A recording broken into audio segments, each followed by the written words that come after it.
I move different, ride smooth, time to merge lanes. Many come and go, this life in this rap game. I move different, ride smooth, time to merge lanes. I just wanna get paid, you can have fame. I move different, ride smooth, time to merge lanes. Many come and go, this life in this rap game. I move different, ride smooth, time to merge lanes. I just wanna get paid, you can have. I'd like to welcome y'all to another episode of the Major Music Lounge podcast. It's your host D Dot coming at y'all, and today we're actually going to talk to an artist by the name of Ron Cope. I actually came across Ron Cope on Threads. Every once in a while, I post looking for new guests, new music creators to come on the podcast and just talk about some of what they're working on. Maybe they released a new single, and that is actually Ron. The name of that latest single from Ron Cope is called Shots Fired. And then I went onto Ron's website and I checked out a video called Watch That on Your Block featuring Deadbolt and Mugga Man. We're going to talk a little bit about that as well. And Ron is also a producer. I saw some beats that he was showing off on his Instagram, and I kind of like his style. So, definitely looking into getting into that interview. If this is your first time tuning into the Major Music Lounge podcast, I like to talk to other music creators pretty similar to the conversation that me and Ron are about to have about, some of their latest projects. Maybe that music creator is also a content creator with that, taking behind the scenes videos of their shows, their recording sessions, whatever it is. And then the same thing on the producer side. We've also had producers on that have had like publishing in the film and television space and came on to talk about licensing. And then I also had music production, app developers, and sound designers as well. If you're an artist interested in getting on a Major Music Lounge podcast, you can hit me up on any one of my socials. It's going to be D._Major Music. That's Instagram, that's TikTok, and Threads. I actually came across Ron on Threads when I was posting looking for new artists, and he hit me up. That's how some of the guests actually that I've had on the show. Every once in a while I do that because I like to record a lot of shows and just kind of start releasing those every week. But you could also follow me on Twitter or X, whatever you want to call it, at D.mme. Now let's go ahead and get into the episode. Well, I'm Ron, or Ron Cope, as I'm known. I've been doing the technical part, like producing and making beats, recording here, there, and everywhere throughout like the Low Country. I even recorded on a deployment once. You can stop me from doing what I need to do. I've been doing it since the early 2000s, probably roughly like 2008. Started out on Fruity Loops, as a lot of people have. Back when it was Fruity Loops. On my now wife's, she had like an old laptop, and then my buddy pirated. My bad, we was kind of broke back then, but he pirated it, and then I'd actually recorded a song before that, but I got tired of waiting on other people's beats. I got tired of, like, of course, studio time costs a lot back then. Equipment was getting there, but it wasn't there yet. So you could say like 20 years on and off. I've been trying to learn the game, and like this was the first time I felt confident. I was like, you know what? I can't just let this stuff sit here. Like it's my time. Yeah. But man, social media right now is, I'm not sure your age. I'm 38, and social media is a beast to keep up with. Yeah. When you're doing everything, by yourself, and you don't really have much of a team, Oof, that's like a full-time job, man. Yeah, man. I'm 42, but like I can, kind of relate, to a lot of what you said. Well, one, coming from that same era of pirating software, I've been there as well, and it's we do what we gotta do in the beginning. I remember those LimeWire days. I would get like Reason. I started Yeah. off on Reason 3, and Oh, then really? yeah, and Dude, then I I didn't just even. oh yeah, man. I actually I picked it up. I got Reason 12. I know they got 13 now, but yeah, man, that was kind of same thing. Around that era, I was a broke college student trying to create. And Yeah, yeah, yeah. to your point about social media as well, yeah, that's kind of how I've built a lot of like just my relationships with, other artists, other producers.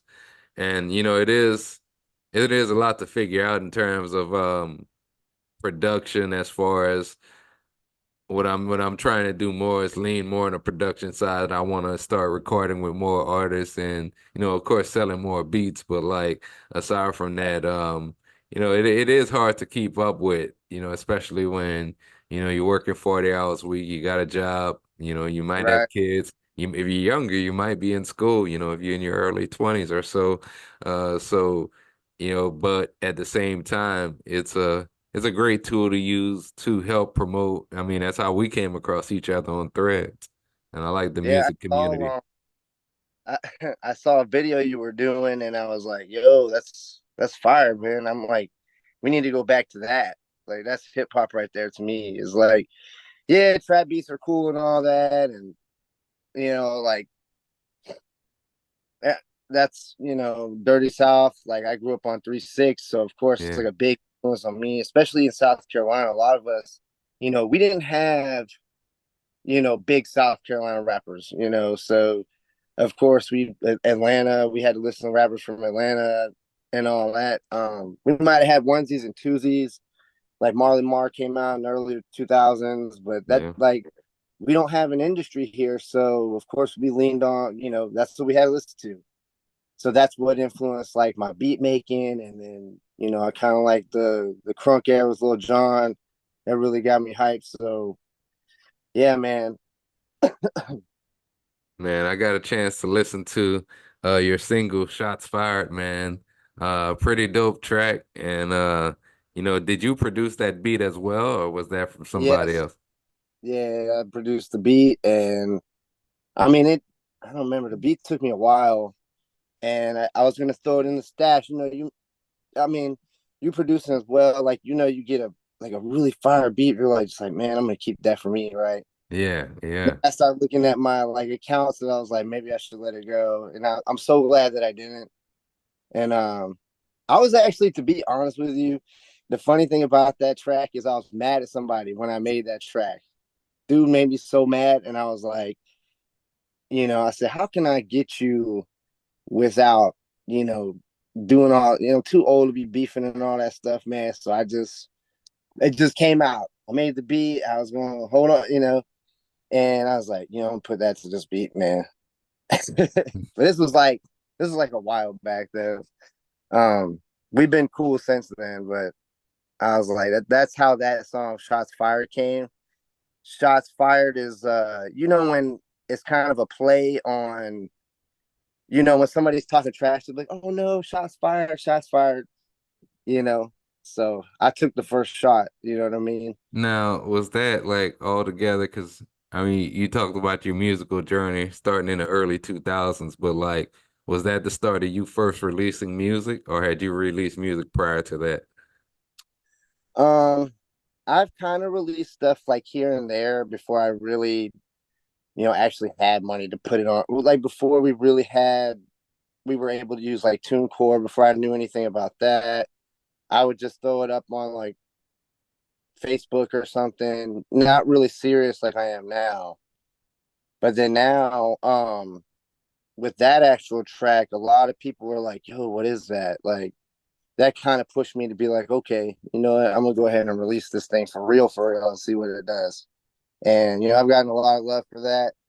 So kind of boosted me up a little bit to put myself Yeah. out there more and more. Like people might actually be feeling what I'm doing. So Yeah, yeah. I mean, listening to that, and I also checked out like another video. I went to your website, and you have a video up there with on your Watch.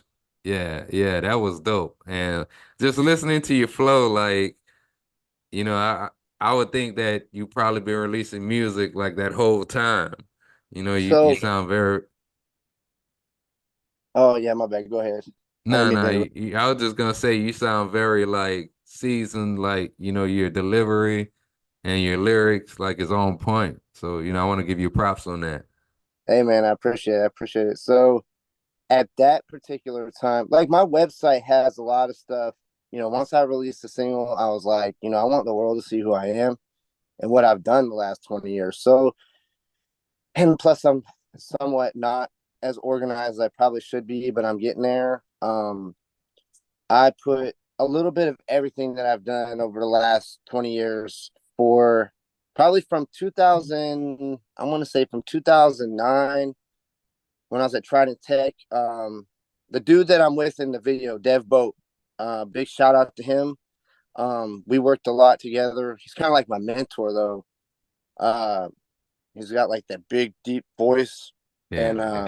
he really schooled me to things that like wordplay. Like we don't really we don't say profanity in our records, and there's a reason. There's more of a reason behind. Well, a few different reasons behind that. One, audience. You ain't got to turn our music down when you got kids in the car. Two, vocabulary. Like he was really big on like if you could call somebody, can we cuss on this thing? Yeah, yeah. If you could call somebody, you know, a bitch without calling them a bitch, what would you say? And he would do things like that with me all the time. Because we started out, me and him, like I just came over to his crib and he threw on some like 3-6 beats and we would just, record over top of them or whatever. I had just started to learn to record for myself. So we spent a lot of time going over material, song, learning breath control. And then I want to say 2010, right before I joined the Marine Corps, it like a spark went off in his head. He's like, let's do this for real, for real. So we worked a lot together up until we released that. Um, what else do we have? We have a bunch. There's if you go on my website, there's like quite a few songs that me and him were on, and he really got me into the studio a lot, like for hours and hours and hours. So yeah, man. Just writing so much, and I mean, there was times he would come in from like Georgia. He would show up on the weekend, and somebody else was supposed to be a feature on it, and they didn't come through. He's like, Ron, hey man, I need some bars. I need a verse. Like we got studio time. I'm like, okay, it's like midnight. I'm like, when's studio time? He's like, first thing tomorrow, we going to studio. I'm like, oh my God. So just writing and writing and writing. So yeah, that's kind of, and then of course doing it for myself, just not putting myself out there. I would do it at home. I wouldn't waste the money to practice around the studio, obviously, but I spend a lot of time at home because I want to do it for myself. Yeah. Yeah. So you got I kind of saw you have a setup. You had machine, and then I saw another video you was I think with Uh, FL, yeah, FL Studio. And you record your own vocals as well at home. yes, Yeah, sir. man. I think that's a great way to go, especially like I was talking to a homie yesterday and he was just talking about how a lot of artists that he normally work with, there's nothing wrong with going to a studio, especially if you go consistently. But like he was just saying that artists that have their home setups, can get a lot more work done just because of the convenience factor of having that. How important do you think it is? Especially like I think when ideas hit and I got Yeah, the beat ready yeah. to go, I rather record here. Now, sometimes if the project calls for it, I'll meet somebody at a studio, but I think it's really important for artists to have some sort of home setup. And I know artists even that they record at home and they send their vocals to engineers to, I've mix done. them down. I mean, I've done it. Yeah. I think that it's probably the most beneficial to have. That's why I tell younger guys like coming up and they want to record with me or whatever. They find out, oh man, you got a studio. Let me get some beat. Stuff like Yeah, that. yeah. And they would come in and I'd be like, if this is the time, like, if you really want to be serious, invest in yourself, man. Like some of this equipment out here, it might not be like our old equipment, like MPCs, which I really want one. But I'll get there. It might not be $1 million setup, but man, you don't need that anymore. Yeah. Start jumping this, instead of buying a pair of J's or something or buying the top shelf, why don't you get some, something cheaper, stay home that weekend and buy you some equipment, learn how to use it. So when you go to the studio, to me, the best feeling in the world is go there and you telling the engineer what to do. Yep. Like, hey, this is how I want this. This is what's because I think this new generation has kind of lost touch with the older generations as far as self-identification in music. We Everybody wants to be like somebody else. Whereas me and your generation were kind of like, I feel like the last to embody, like we didn't have social media like that. If we had an idea, like we have big imaginations, it's coming from the heart. We don't want to be like somebody else because that's not what's going to get you heard. But now it's like, oh, well, like beats to me are like cookie cutter. They ain't changed since, I don't know, since Lex Luger days and Yeah. 808 Mafia. They just put another, producer on it. Man, yeah, I totally agree, man. It's like when it comes to instrumentals, and a lot of that I think is kind of attributed to, and it's nothing wrong with using sites like Splice, for example. But what a Right. lot of them doing, they're just grabbing those loops and throwing a melody on top of it. And, it's kind of like quantity over quality right Right. now And when I it comes. and I get that. And it could be a great tool for some, if maybe you don't have that particular sound. But you're right. People don't really slice stuff up anymore. Like, dude, I'll still use a record any day of the week, man. Like once I figured out how to go from analog to digital with like a 45, dude, it made me feel so good inside. Like this is hip hop right here. It's a lot of work chopping it up, and it's got all that crackling in it. But to me, man, that's like the best. Yeah, man. One of the things I'm kind of glad I got a chance to do in terms of creating is you kind of spoke a little bit on that whole analog era, but at one time, like even when I was using Reason, I was also using the MPC 2000 XL, and that was kind of like one of the last models that that was kind of that analog feel to it.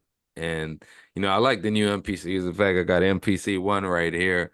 But yeah, I had to get my 2000 up because some of the pads stopped working. Yeah, And yeah. I also needed to buy another computer because I figured I would use that more for beats. But yeah, man. That Now, MC play. Woof. man, tell me about it, man. I always wanted that MPC. I think it's the 500. I used to see this guy. His name is King Eye Divine, but he was I don't know if he's still doing a lot of music, but I found him on YouTube and he used to make a lot of them old school hip hop beats and Oh, just shit, him hitting man. those pads and sampling and that's kind of what got me into the MPC. I used to around like '07, '08. That was like a lot of people what they were doing on YouTube around that time. So.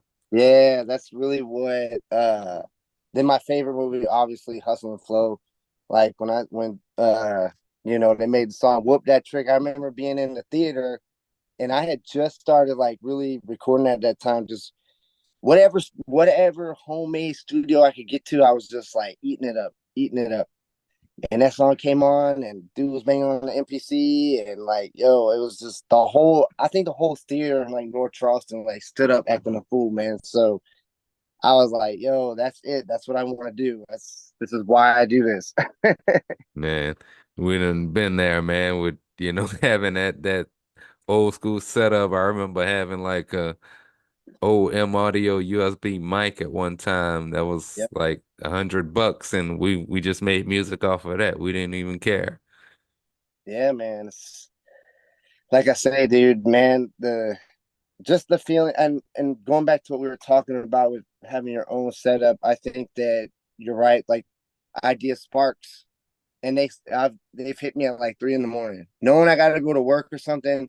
it's like I'm like, dude, if I don't put at least this melody down, or if I don't do something right now, it's gonna go away.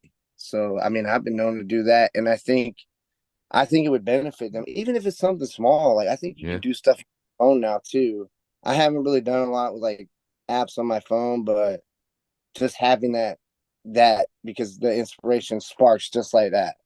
Yeah. And the thing is with inspiration, like you could even, because I know some people have recorded like rough drafts of Mhm. songs and they've re-recorded that song in a better environment, at a later time. But then also, I mean, with that, the way you feel, the way you spit it at that time, might be different than you spit it later. So, Right. I think all of that kind of, works together. But yeah, I definitely think, and with the way technology is in 2024, you mentioned like phones. I mean, there are apps on iPhone or even iPad. You get an iPad for maybe three, four, $500 and you're in the door right there, in That's terms of recording. But I think that, every artist should have a setup and, of course, producers as well. It's not like, around 2006, 2007, where I remember having to save like $1,500 to buy a Mac around that time. That was like my first Mac.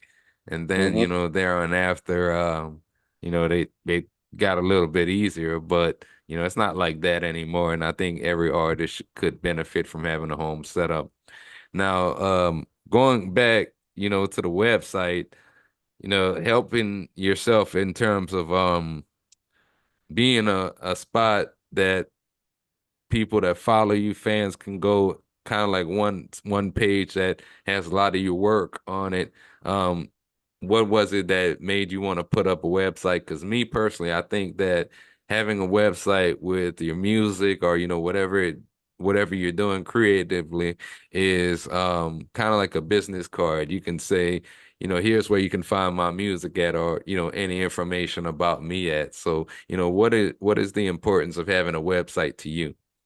Well, it's like you said, it is a business card, but it's also I feel like it's more of a kind of personal between you and your fans, or anybody that see, like, they can follow your history, they can see you grow up, they can see, if you post everything. Like me, I want to put everything on there, my pictures, like something like this, throw the link up on there so they can see everything. They get kind of like a window into your life, and have that connection with each other.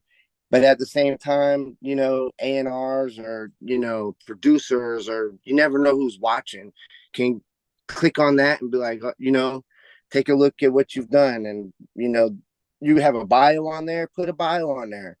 I put my whole life in my bio, man. Ain't no shame in my game.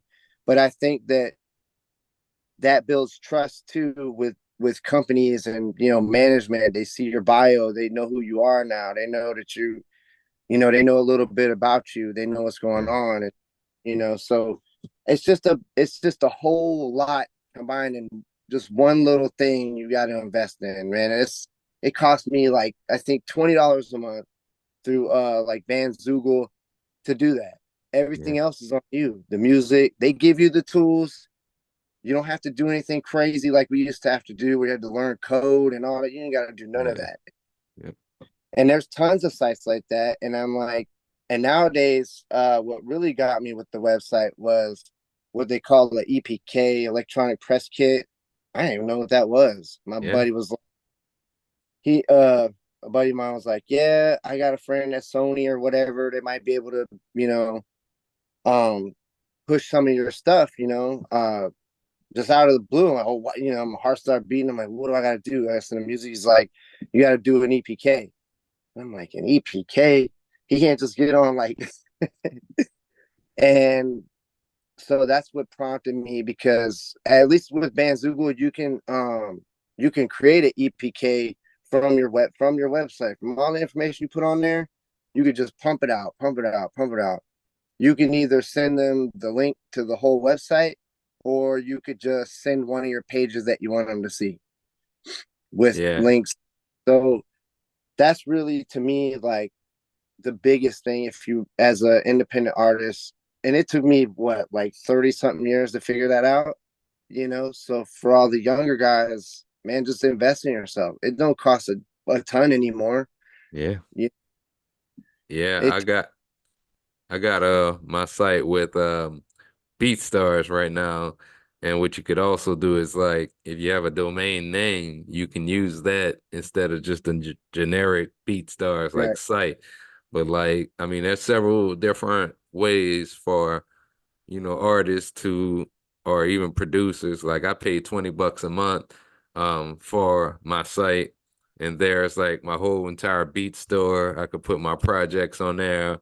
And then, aside from that, like I got a link tree in my bio that pretty much has like my YouTube. It has like all of my projects. It has the beat store. So that's just kind of one place because there are times when other like um people that want me to try like their products or I've had like tech companies reach out to me and ask me to try their microphones and things like that, and they find me through some of those different ways by going to my site. So I think a site can help an artist or a producer in a lot of different ways. Yeah, Absolutely. definitely.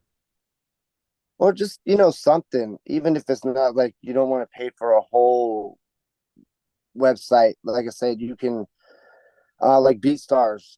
I think I've had one in the past. I've had so many different things, trying things out in the past. It's I forget.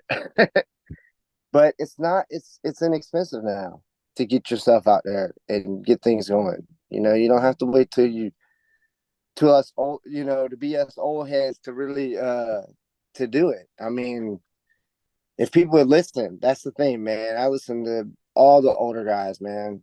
Everything they have to say, how they got started. I watch interviews, and, Yeah, you could put your interviews on a website. I mean, there you absolutely go.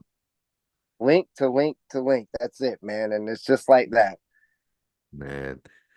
So one of the things I always like to ask, as far as like your plans for the remaining of the year, do you have anything else that you're working on, like more music, more videos, anything like that?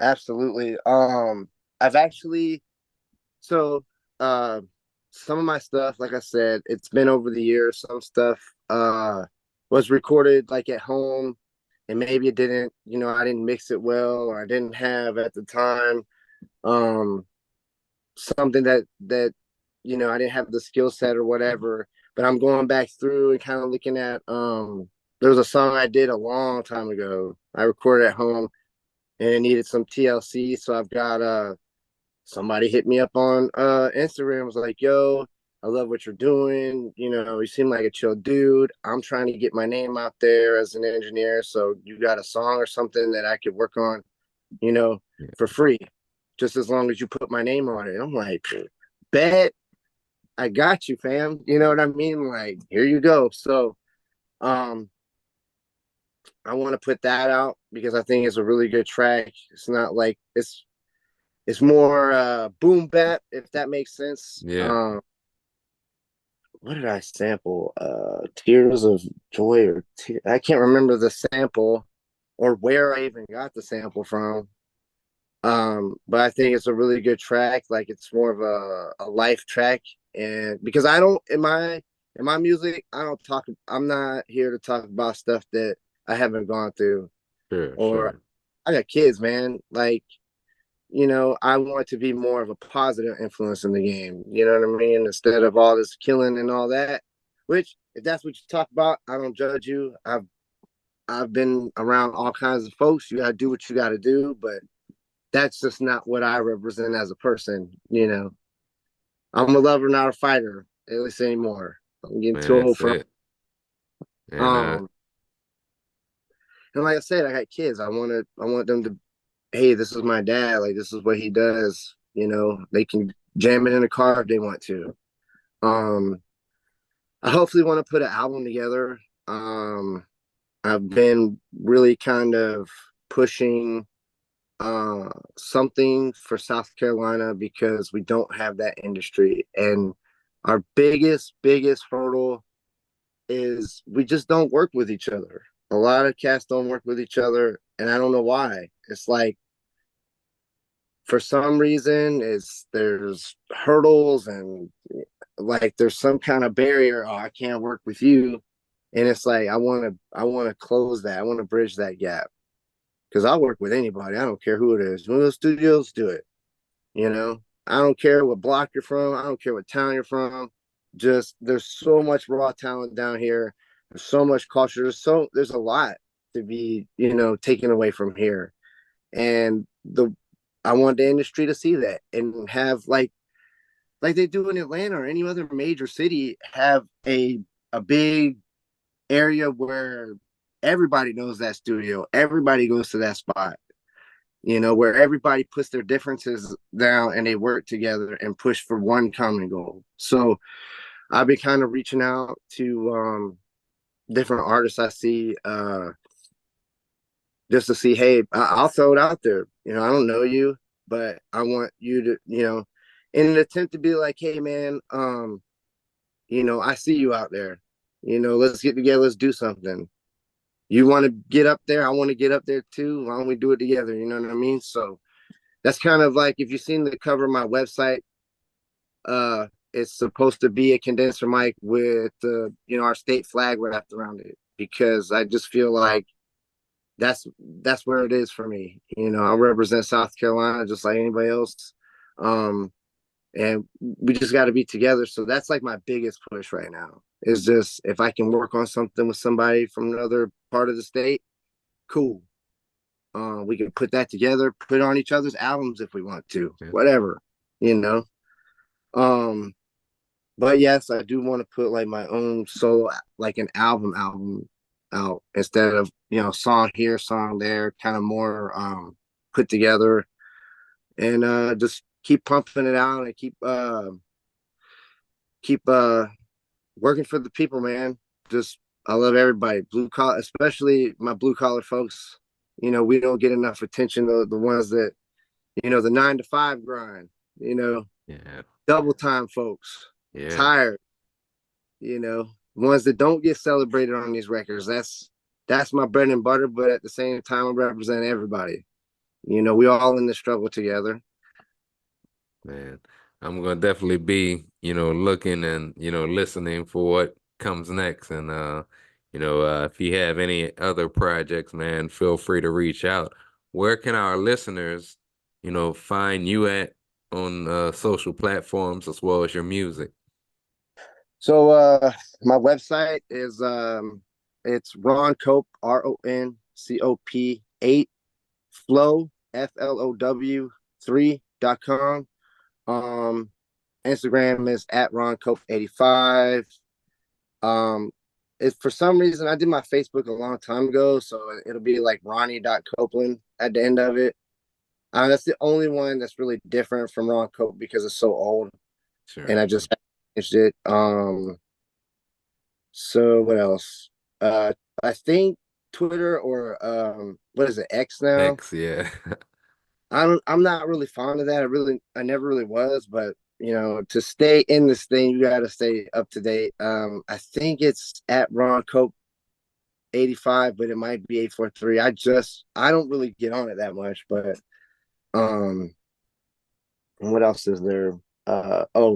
Threads obviously is the same. They go hand in hand with IG. So yeah, man, that's where you can find me. You'll see me throwing up my single or reaching out to people. Yeah. Threads, one of the things I like, now that's probably one of the better sites or social platforms rather for artists and producers. I've met quite a lot of people. I think you're like the third person off of Threads that hit me up about coming on a podcast. So, first and foremost, thank you for that. And absolutely. Yeah, man. So yeah, I think artists and music creators generally speaking need to take advantage of Threads because it could be a useful tool. Now go ahead, hit round with a follow And check out some of his music as well. You know, I like what he's doing, and you know, hope to definitely see more in the future. So you can follow And me on Instagram, Threads at d._major music. Same thing on TikTok and Twitter. X is gonna be d.mme. And if you like this interview, you hung around this long, please go ahead, hit the like button and subscribe to the podcast. I like to put out weekly episodes. And until next time, it's D Dot and Ron Cope, and we are out. Major Music.